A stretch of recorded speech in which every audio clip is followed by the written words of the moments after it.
Tonight, a stepfather's cry for justice after his stepdaughter is gunned down. Increased vigilance after tourists leave the confines of their hotels, violating COVID-19 protocols. And the CMO's children grab the headlines, but on matters non-COVID related. The twins are first and fourth on the island in the Common Entrance exam. The details of these stories and more are coming up. This is the Hot 7 Nightly News with Lovelace and Amy Joseph. Good night. It is Monday, the 13th of July, 2020. Welcome to the Hot 7 TV Nightly News on Flow Channel 117, Kiss FM, the Caribbean Hot FM mobile app, and our Caribbean Hot 7 TV Facebook page. I'm Lovely St. Amy Joseph. Thank you for joining us. The family of a young woman who was brutally murdered on Sunday night is reacting to the act that has plunged them into mourning. The family also addresses the filming and subsequent distribution of footage of the death of their loved one, calling for a stop to this disturbing trend. Rochelle Gonzalez reports. The morning after a night of tragedy, two families are left to pick up the pieces following an act of senseless violence which claimed the life of a young woman. Dead is 24-year-old Anella Wilson of Two Rouge Castries, whilst her friend Hubert John is left nursing gunshot wounds at the Owen King EU Hospital. According to police reports, on Sunday, the 12th of July, at about 11 p.m., police responded to a report of a shooting incident at Pigeon Island, Grosley. Upon arrival, police discovered the bullet-riddled body of Wilson. On Monday morning, the emotional stepfather of the deceased, Nicholas Clark, who did not wish to be filmed, expressed disbelief over the entire ordeal. Anella was a really jovial girl, a friendly girl, a girl that would be with everybody. You understand? Everybody. Everybody is Anella. Anella. Very loving child, I would say. Because the last time Anella left me, she finished combing my hair for me. She went to the shower. She told me she going to enjoy herself with her sister, Pigeon Point, and another friend of hers. Around it was 11 o'clock. I got a phone call telling me, Anella, they shoot Anella. Yeah, I was breakdown. Moments after the shooting, a video showing the images of Wilson's body began circulating on social media. Clark expressed disappointment in such behavior. You know what happened? Videoing her, all them kind of things. So it wasn't looking nice at all. Because like the whole nation have that picture, video, and what happened now? I'll tell you something about that hurts me about St. Lucia. They would video the person, but they never video the perpetrator. He always escape. They're not videoing him. Clark appealed to the perpetrator to come forward. They know who is the perpetrator anyway, I understand. But all I'm asking, if he could bring in himself, he know himself, he know if he could bring himself. Reports have indicated that the suspect is an ex-boyfriend of the deceased. Reporting for Hot 7 News, I am Rochelle Gonzalez.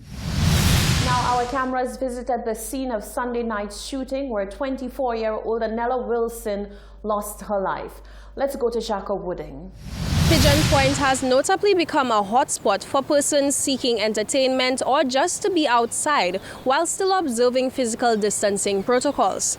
However, last night, as a crowd gathered here, things turned sour when a gunman approached the crowd of persons, opening fire on two individuals. Behind me is where one of these persons took her last breath. Law enforcement has offered the following information on the matter. Officers at the Grosley and Castries fire stations responded to an emergency call on Sunday, 12th July at approximately 10:50 p.m. The information received stated that there was an alleged shooting incident at Pigeon Island. En route to the scene, the emergency crew from the Grosley fire station was intercepted by a vehicle carrying an injured male individual. A rapid assessment revealed that the patient sustained a wound to his back. His wound was treated and he was transported to the OKEU hospital in a serious but stable condition. The emergency crew from the Castries fire station continued on to the scene where they found a female individual lying on her back on the ground in the care of officers attached to the Grosley police station. A rapid assessment of the patient revealed no vital signs and severe head trauma. Due to the obvious signs of death, the body and the scene was left in the care of police. Have surfaced on social media showing the gruesome aftermath of what took place here on Sunday, and speculation is rife in regards to the motive of the perpetrator. Stay tuned to Hot 7 TV as we continue to offer you the most recent updates on this developing story. For Hot 7 News, I am Jaco Woody. Thank you, Jaco. After the news of 3 tourists who recently arrived on island breaching COVID-19 protocol and leaving the confines of their hotels where they are meant to be staying, a sense of vigilance has arisen. The matter was swiftly addressed by one concerned citizen as well as the minister with responsibility for tourism, Dominic Fede. Rochelle Gonzalez has more in this report. The actions of a few rogue tourists who broke COVID-19 protocol since their arrival on island on the 9th of July has caused a split reaction. Since the 4th of June, when the borders were reopened to flights from the U.S., the current epicenter of the infectious disease, the island has been on high alert, and the relevant authorities put strict protocol in place to ensure the safety of St. Lucians, protocol which include guests not being allowed to leave the hotel compounds. Over the past weekend, 3 alerts were raised when visitors were recorded leaving the hotel compounds and mixing into society. In at least 2 of those cases, the visitors were aided and served by locals who took them to the Sulphur Springs and served them at a local restaurant and bar. One person, however, who was not having it was Dr. Venus Cherry, who spotted a U.S. couple, questioned them, and alerted authorities of their action. He told Hot 7 that his decision to speak up was no ploy to create political mischief. Instead, it is a matter of putting the well-being of the entire nation first. So we have a country that seems to be divided.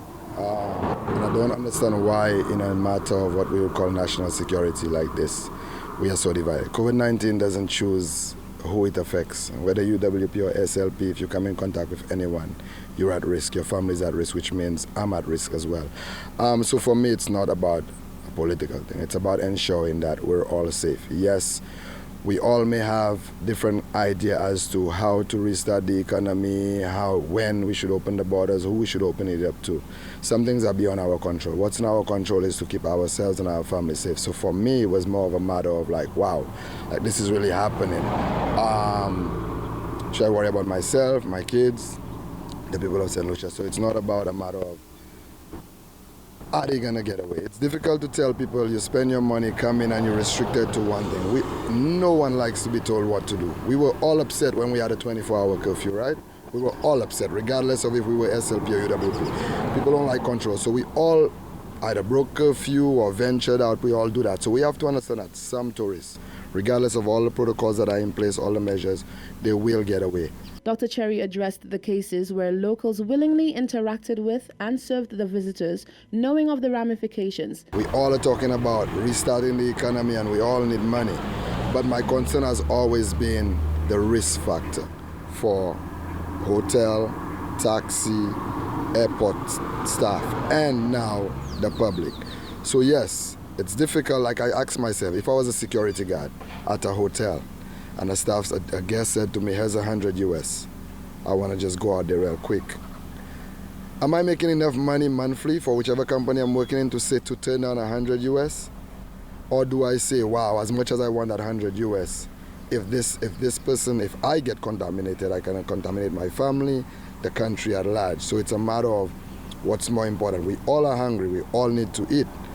But if you're sick and dying or killing your kids, is it worth it? Meanwhile, Tourism Minister Dominic Fede addressed the issue during a Monday morning press conference, stating that efforts have been made to disallow locals from approaching the guests. However, the fact that such risks are being taken by locals is a telling sign of the state of the nation. There were instances where there were individuals, locals, who were either trying to sell various commodities to the guests, tours and different things that were not sanctioned. And so it is from both ends, from the side of the guests, but also from the side of locals who are soliciting business opportunity. So I think, though, it's an indication of the economic crisis that we have found ourselves in.